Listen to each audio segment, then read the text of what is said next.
Good afternoon, morning, or whatever time it may be, ladies and gentlemen. Thank you for listening in today. My name is Joe Szymanski with Elections Daily, and today with me, talking to me today, is the Republican candidate for Indiana's 5th Congressional District, State Senator Victoria Spartz. Senator, thank you for coming on with me today. Thank you very much. All right. So, Senator, my first question is, what made you decide to run for Congress?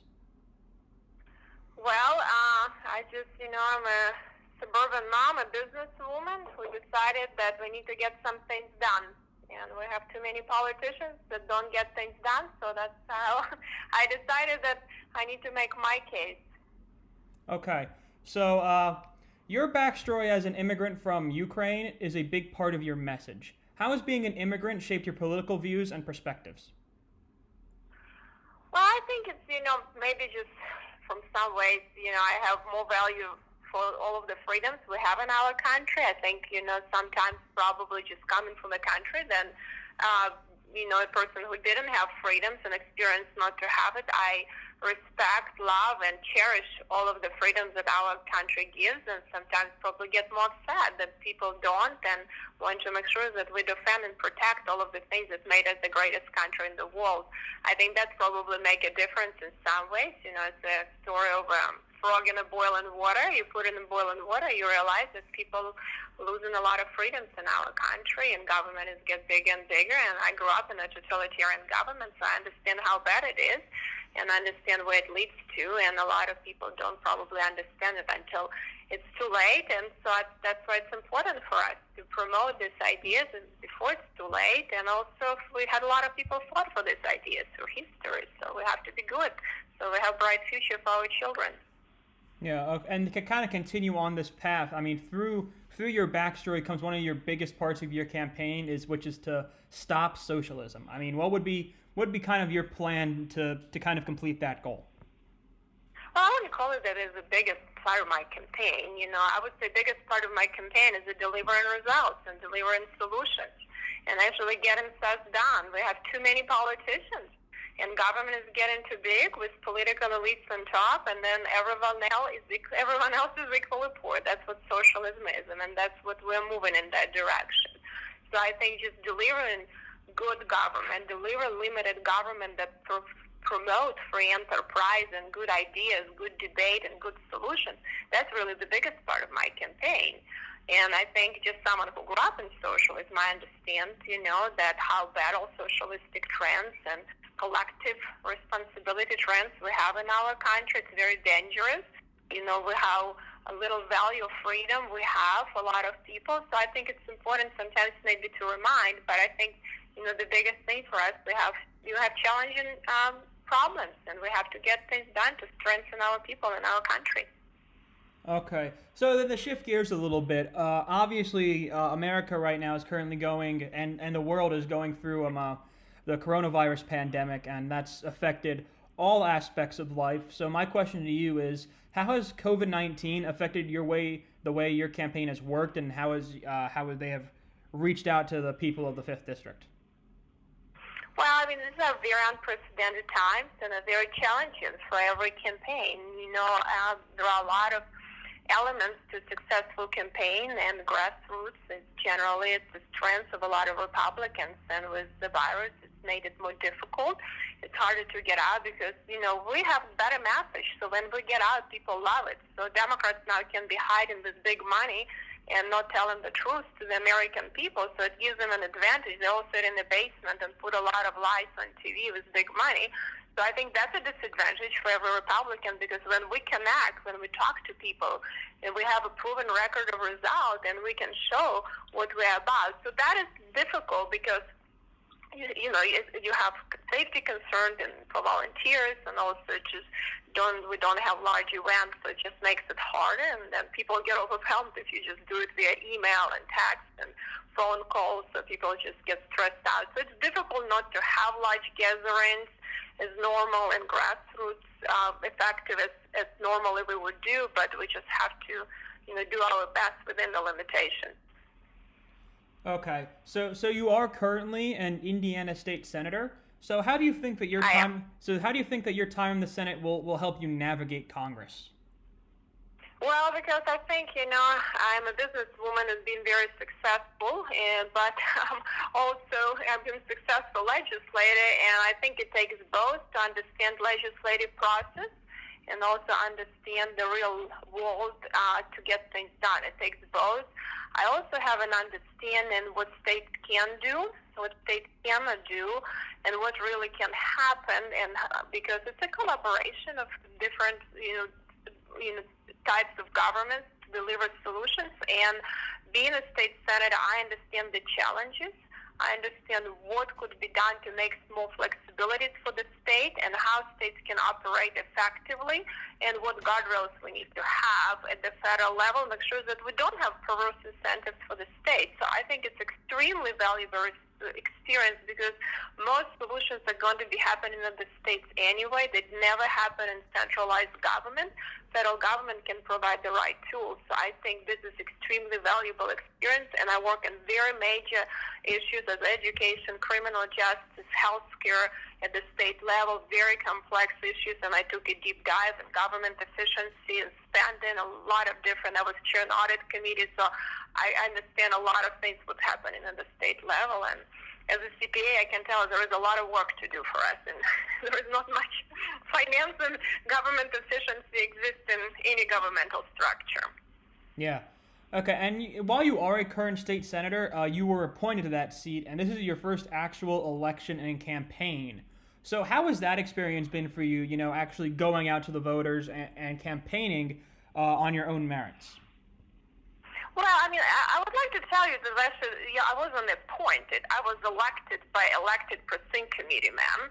And it's actually, sometimes it's much harder to convince these 100 people to vote for you than 100,000 people, because these 100 people are actually very well informed. They understand the issues, and, they understand if you tell them the truth or not. So it actually was a very hard caucus and was a 7-way. It was a tough election. I spent several months campaigning a lot for that one too, so it wasn't just that someone appoints you. It's actually tough. It's hard to win these caucus races.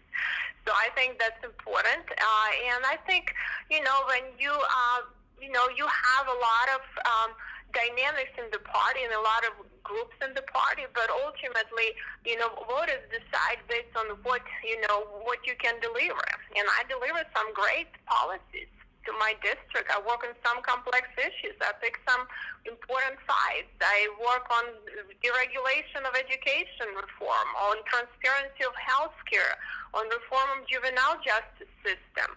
We deliver good infrastructure in the district. We had some, issues in the district with conservative district. We had issues with a lot of challenging topics that come out everywhere. So I think, you just have to work with your constituents. You have to care about what you do.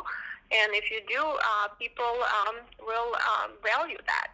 But it's definitely, congressional race, brings, everything to a different level. And there is a lot of political, drama and national drama that affects more than state races. So ultimately, people is more driven by national news at the federal level versus in the state. At the state, people more they expect your state senators and legislators to actually deliver. So they look at you a little bit differently at the congressional level. Anymore, people have such a low expectations, unfortunately. And unfortunately, Congress hasn't been delivering very well. So it's a little bit different, and people mostly driven and influenced by a lot of national trends. So that makes it harder. Mm-hmm. So another one of the key issues that you've made a focus of your campaign is fiscal responsibility. That you've mentioned multiple times so far through this interview, but fiscal responsibility and balancing budget is something that not a lot of people seem to be making big focuses of their campaigns nowadays. So why have you made it such kind of a crucial part of your campaign is this focus on fiscal responsibility and curbing government spending? Well, let me tell you, I kind of look, I'm a CPA and finance professional. I work in some of the most complex engagements in the country with big four public accounting firms. So this is something that is my area of expertise. I look where I can bring the most value. So when I look, I'm not looking for a job. I never did. I just a mother and businesswoman who is upset, like a lot of us, that things are not happening, and worried about children's future. And I decided to make my case, but it's a very productive part of my life, and I'm going to spend some time and money to contribute to our republic. So, I need to do it where they bring the most value. And I feel having expertise, and I have a very broad expertise in a lot of industry through my career and a lot of different types of finance, and also as a small business owner, I can actually bring value. So I look at it like where I could bring the most experience and expertise to help to work on these issues. And I work on fixing a lot of problems for large corporations, for small businesses, so I know how to get things done. So that's why I make it a priority, because that's something that I know, everyone should really concentrate more on the things that, you can bring the most value. I decided to take more time to spend on healthcare because I understand healthcare prices. We have hyperinflation on healthcare price. It's a wage suppression issue. Our healthcare have lots of problems. We spend a lot of money, and value is going down, prices are going up. So understanding how challenging that issue, I did it not because I wanted to work on healthcare. I understand that we need to deliver good healthcare, and it's not happening right now. And education, I believe it's an ultimate equalizer. I had myself a lot of education, and I understand how important it is to have good education. I have a broad perspective. I have European education. I have American education. I can see the differences. I can see where we can utilize some best practices from both worlds and improve some workforce development programs that they do actually much better in Europe than we do it here. So I think there are some things that we need to reform, and it's important. So I taught at college level. I taught in public accounting. So that is something I can bring expertise. So I also tackle issues like expertise. Criminal justice is something I just had to do because it was an issue in my district, not because I am an expert in criminal justice. So I spent a lot of time learning about it, and I started working on some juvenile justice prevention programs out of needs of my district, not necessarily because it was my, expertise. But I work with a lot of experts. I spend time with retired judges, prosecutors, with people that actually work in that field, attorneys, so I get an understanding of that. A lot of nonprofit groups, so I have a better understanding. Okay. So you have your background as a Tea Party conservative. I mean, I believe you founded your local Tea Party group. So do you think your background there could hurt you with the moderate suburbanites that everyone's been talking about in this election, and that are a major part of of the district you're running in? Actually, it's interesting enough because being fiscally conservative is supposed to be a lot of these moderates are. So actually a lot of moderates probably share the views of being fiscal conservative, and I think issues of spending and make sure that we have low tax environment and we actually control our spending. I think most people believe we need to do better, we need to do government efficiency. So I do not believe moderates believe that we should be piling up debt and spending money and funneling money to billionaires. I don't think most moderates believe in that. So I think it's important for us, that's not an issue that, that people in suburban districts, a lot of them, they have businesses, they have jobs, they understand that they're going to be the first one that if we have to, increase taxes there, they're going to be the first one that big government is going to come after, and it's going to affect their lives significantly. So I think this is fiscal conservatism is actually an issue that hasn't been discussed recently just because we go from one drama to another, but we'll have to figure out how we can get more efficiency in spending. We cannot just continue this, unsustainable debt levels. And I think there is a lot of work that could be improved. If you think of programs, I calculated at the state level, some of these federal programs, we spend $100,000 per person on Medicaid. Department of Child Services, we spend $50,000 per child. I said we can send everyone to Harvard Business School for $50,000 a year. Only 5-10 goes to family. Where does the rest go? No one can tell. So there is a lot of improvement can happen within these branches, within these programs, where they actually can deliver more value and help people more at much less waste. So I think there is a lot of work that can be done there. And no one can disagree that we need to have more efficiency. Even my Democrat colleagues at the State House believe we can do that. So that's some issues, it's just hard to tackle, but we'll have to have a serious conversation. Mm-hmm. So, changing the topic to fundraising a little bit, your Democratic opponent, Christina Hale, has outraised you slightly during this campaign. Along with that, there have been some questions about your own campaign's finances. But in the end, do you think that fundraising and all those issues that come down with it will matter once all the votes are counted? Well, I'll tell you something. I think there is a lot of politics, and in fundraising and everything else. I don't know if the other side and your opponent always try to say, but I can tell you, I'm a very independent woman who loves this country and willing to spend my own money to give back to people that I value everything in our country. So I think it's something, and I'm very independent, and no one is going to tell me to do except people that I represent, and it's important for me. We had a very good fundraise, and we had a very good quarter. It would be, one of the, highest in the history of Indiana. But unfortunately, right now, we have such a political environment where, it's all over the country. We have a lot of Democrats raising a lot of money through Act Blue, and which was organized with President Obama and a lot of other people. So, so they definitely, we're pretty close. I mean, they have somewhat more, but I think what we've done in quarter and just, and considering I just started to run in this race, very recently didn't spend a few years trying to look for another job as Christina Hale. She's looking at her last month and she's been getting ready for a few years to get another one. I never looked for a job. I just understood that we have a challenging times that needs to be done. We did actually a pretty good job, but we're done. And we're pretty competitive. I mean, ultimately, you always want to have more money, and then and then if somebody spends a lot and try to sell lies, it's much easier, right, when you can spend a lot. But that's just a current environment for every Republican, so we just have to be better and stronger because we have a better message. And unfortunately, it's just too much politics and drama, so sometimes it's hard to get out with the better vision and message when somebody tried to put lies against you. But freedom is always a fight, so it's okay. Just have to get stronger as a party. Okay, then one last question for you, Senator. What would be your day one issue if you are elected to Congress?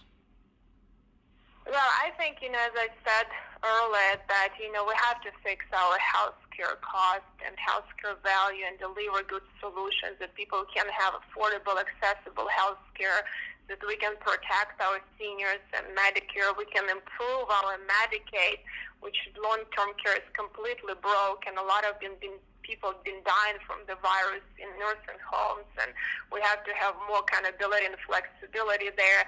We need to make sure that we have value for people with pre-existing conditions, with people with chronic diseases, because we right now have fee-for-service, volume-driven, not value-driven health care, and we can get it done, and we have to get it done because this is a very important issue. Health care is an issue that affects small businesses, that affect people that get sick. It affects every family. So we have to fix it. We have to deliver good solutions, and then we can work on other issues in education and jobs. But I think I spent several years, and I took it when I was in the Senate, and we passed some major reforms, and it was very heavy lifting. It's not easy, but we need to get all stakeholders to the table and just say, there is no way such my way or highway. We're all in it together. We're not going to be blamed who's at fault. We're all at fault, including government, and deliver good solutions for the people. That's something we have to get it done, and I spend enough time now that I know enough to be dangerous, so we can get it done.